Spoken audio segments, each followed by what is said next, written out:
नमस्कार प्यारे विद्यार्थियों, एक बार फिर आप सभी का स्वागत है Sandeep master online classes YouTube channel पर।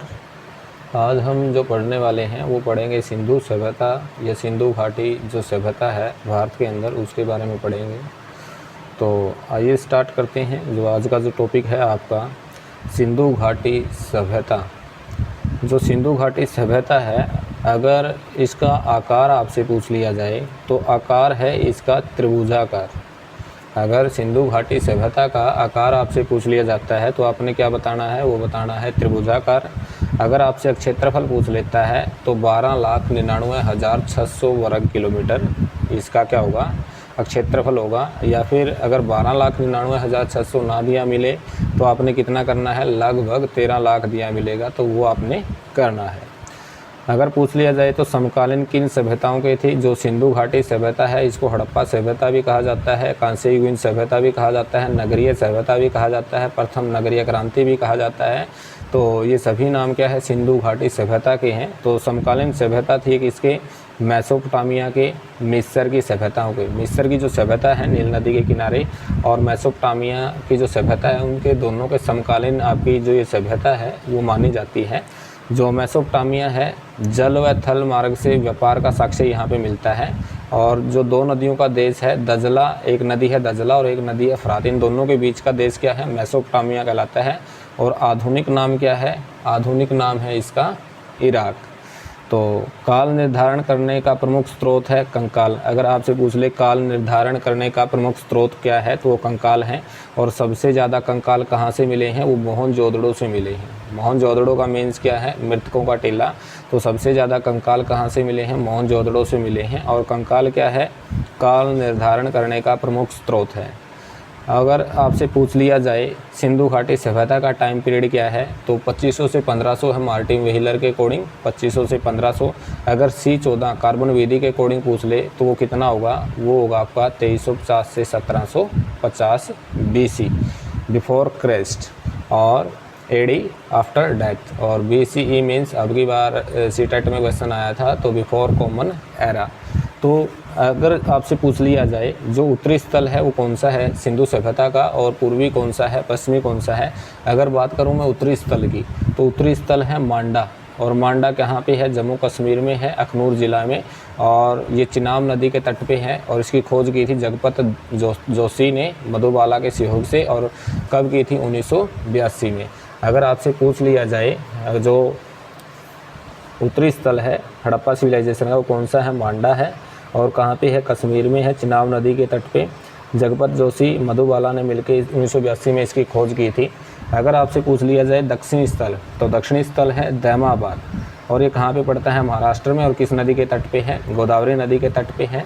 और जो आपका पश्चिमी स्थल है वो है सुतका गेंडोर और कहाँ पे है, बलूचिस्तान पे है और दशक नदी के तट पे है।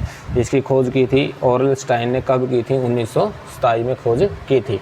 दासक नदी के तट पे है सुतका गेंडोर और बलूचिस्तान में ऑरलस्टाइन ने 1927 में खोज की थी। अगर आपका पूर्वी स्थल पूछ लिया जाए तो पूर्वी स्थल है उत्तर प्रदेश और किस नदी पे है, हिंडन नदी के तट पे है। जगदत्त शर्मा ने 1958 में इसकी क्या की थी, खोज की थी।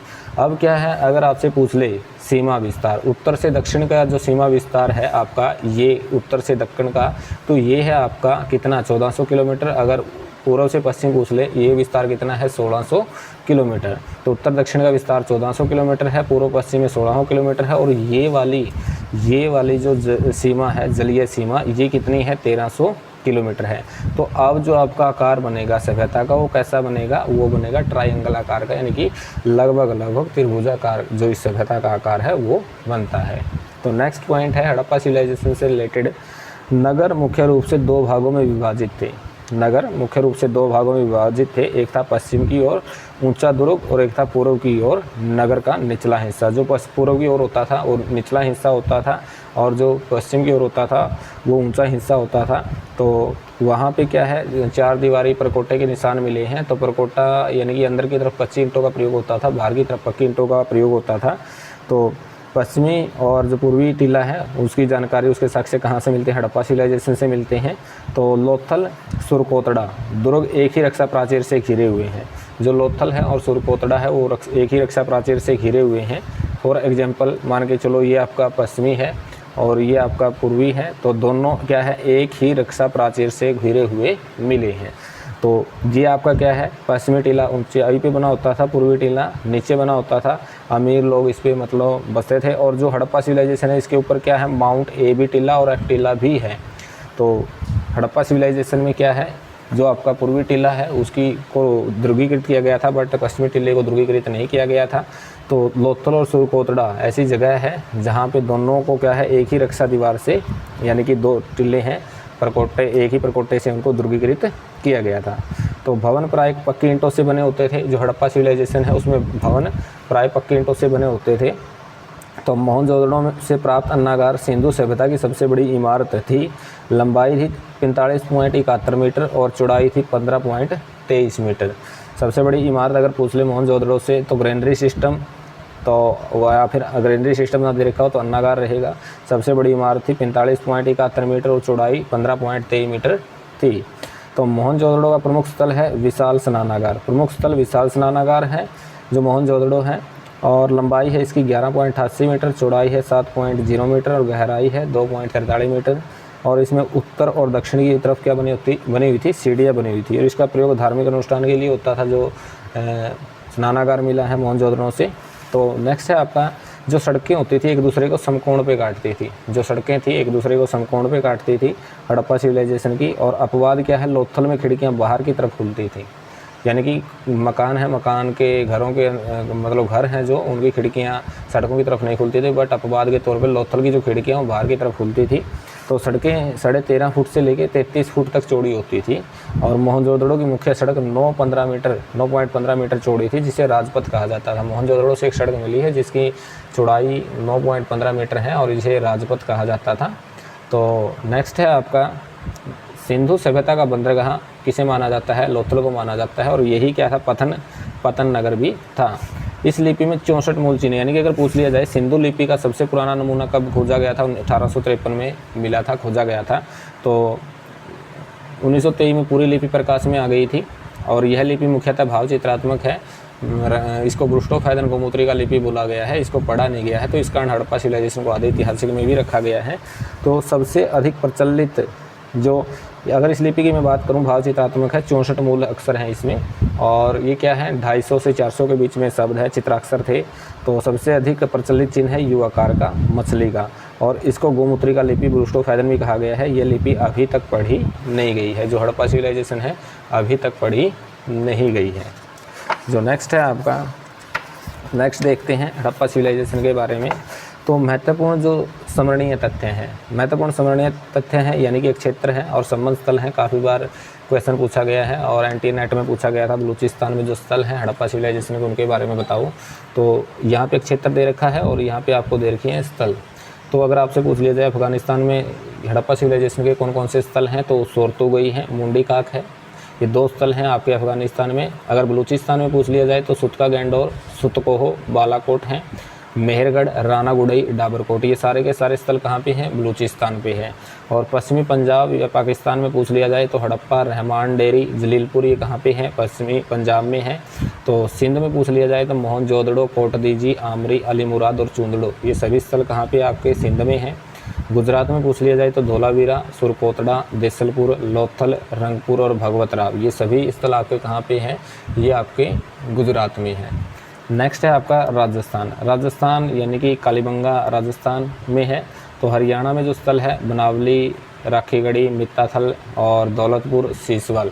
मित्ताथल, दौलतपुर और सीसवल, ये सभी स्थल कहाँ पे हैं आपके, ये सभी स्थल हैं आपके यानी कि हरियाणा में। उत्तर प्रदेश में जो स्थल हैं आपके, वो स्थल हैं आपके आलमगीरपुर, उल्लास और बड़ा गांव। ये कहाँ पे हैं आपके, ये आपके उत्तर प्रदेश में है।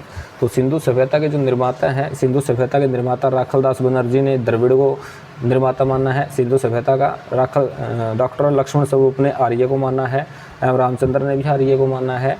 गार्गन चाइल्ड ने सुमेरियन को माना है। हविलर कोसामी ने द्रविड़ को माना है। तो सुरकोतड़ा से क्या मिला है, अंडाकार समाधान मिला है। अगर अंडाकार समाधान पूछ ले तो कहाँ से मिला है, सुरकोतड़ा से मिला है। नेक्स्ट है आपके पॉइंट जो हड़प्पा सिविलाइजेशन है, तो सिंधु सभ्यता की अधिकांश मोहरें सिलकड़ी से बनाई जाती थी। आकार वर्गाकार या आयताकार होता था और ये मोहरें सर्वाधिक संख्या में मिली हैं। जो आकार है कैसा होता था, वर्गाकार होता था, और जो मोहरें हैं वो सर्वाधिक संख्या में यहाँ से मिली हैं। और आकृति किसकी होती थी, इन पे आकृति होती थी पशुपति महाराज की आकृति होती थी। तो नेक्स्ट है आपका आकृति पूछ ले तो पशुपति महाराज की होती थी। और सर्वाधिक मोहरें मिली हैं मोहनजोदड़ो से। मृदभांड चाक पर निर्मित होते थे। इस पर काले रंग के सुंदर चित्र उकेरे गए थे। जो मृदभांड है चाक पे निर्मित होते थे और इन पे क्या थे, सुंदर चित्र उकेरे गए थे। और वृत्त या वृक्ष या मनुष्य इनकी आकृति इन पे बनाई जाती थी। तो मनके बनाने का कारखाना कहाँ से मिला है, चूंदड़ों से मिला है, लोथल से मिला है। तो पक्की मिट्टी की मूर्तियों का निर्माण चिकोटी पद्धति से होता था और पक्की मिट्टी को टेराकोटा कहा जाता था। सर्वाधिक मूर्तियाँ मिली है नारी की। और इसी कारण जो समाज था हड़प्पा सिविलाइजेशन का, वो समाज कैसा था, मातृत्वात्मक था। घोड़े से लोहे धातु से अनभिज्ञ थे, यानी कि लोहे धातु की या घोड़े की जानकारी इनको नहीं थी। तो मोहनजोदड़ो कांस्य की मूर्ति प्राप्त हुई है। योगी पुरोहित की मूर्ति मिली है। दायमाबाद तांबे का रथ मिला है। तो योद्धा वर्ग के अस्तित्व का साक्ष्य नहीं मिला, यानी कि ये जो सभ्यता थी उसको अच्छे तरीके से अनुशासन प्रिय सभ्यता माना गया है। तो वेल प्लान तरीके से बनाया गया है इसको। तो इसमें कोई बाह्य आडंबर नहीं था और राजा द्वारा शासित नहीं थी। तो पणिक वर्ग व्यापारी वर्ग के हाथों में इसका शासन था। समाज कैसा था, मातृत्वात्मक था। और मनोरंजन के साधन थे पासे का खेल, शिकार और पशुओं की लड़ाई। तो अंत्येष्टि के प्रकार थे पूर्ण समाधिकरण, आंशिक समाधिकरण, दाह संस्कार।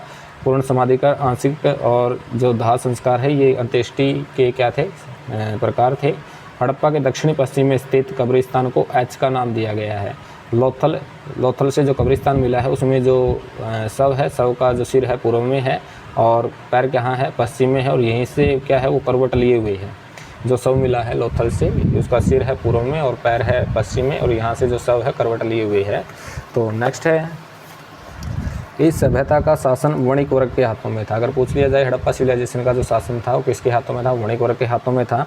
पिगट ने कहा है मोहनजोदड़ो को द्वितीय राजधानी मानना है। मोहनजोदड़ो हड़प्पा को द्वितीय राजधानी कहा है। और दशरथ शर्मा ने कालीबंगा को तृतीय राजधानी हड़प्पा सिविलाइजेशन की कहा है। तो व्यापार विनिमय प्रणाली पर आधारित था। व्यापार किस पे आधारित था, विनिमय प्रणाली पर आधारित था। और बाट थे जो यहाँ से मिले हैं वो घनाकार थे। और तौल की इकाई क्या थी, 16 के अनुपात में थी। जो तौल की इकाई थी 16 के अनुपात में थी। और जो आयतित वस्तुएं हैं और स्थल है, यानी कि जो वस्तुओं का आयत यहाँ पे किया जाता था। अगर पूछ ले, चांदी का आयत किया जाता था ईरान, मेसोपोटामिया और अफ़गानिस्तान से। सोना मंगाया जाता था अफ़गानिस्तान, कर्नाटक और फारस से। तांबा मंगाया जाता था खेतड़ी और राजस्थान से। शीशा मंगाया जाता था ईरान से। लाजवर्द मेसोपोटामिया से और सेलखड़ी राजस्थान से। टीन अफ़गानिस्तान व ईरान से। शंख सौराष्ट्र व गुजरात से। ये चीज़ें सभी आपने याद करनी है, इनकी कोई ट्रिक नहीं है। तो नेक्स्ट है आपका, मुख्य व्यवसाय कृषि था और गेहूं, जौ, चावल, बाजरा का उत्पादन करते थे। मटर, तिल की खेती का प्रचलन भी मिलता है, तो प्रमाण भी मिलता है। और खजूर, सरसों की खेती भी करते थे, ऐसा भी प्रमाण या साक्ष्य मिलता है। तो बांधों का साक्ष्य भी मिलता है। बांधों का साक्ष्य कहाँ से मिलता है, धोलवीरा से मिलता है। तो मेसोपोटामिया के अभिलेख में मेलुहा के साथ व्यापारिक संबंध का वर्णन मिलता है। मेलुहा जो शब्द है वो किसके लिए प्रयोग होता है, हड़प्पा सिविलाइजेशन के लिए। तो मेसोपोटामिया का एक अभिलेख मेलुहा के साथ व्यापारिक संबंध का वर्णन मिलता है। मेसोपोटामिया का प्रमुख बंदरगाह कौन सा था, वो उर था। मेसोपोटामिया का प्रमुख बंदरगाह उर था। तो पुनर्जन्म में विश्वास करते थे, यज्ञ से परिचित थे।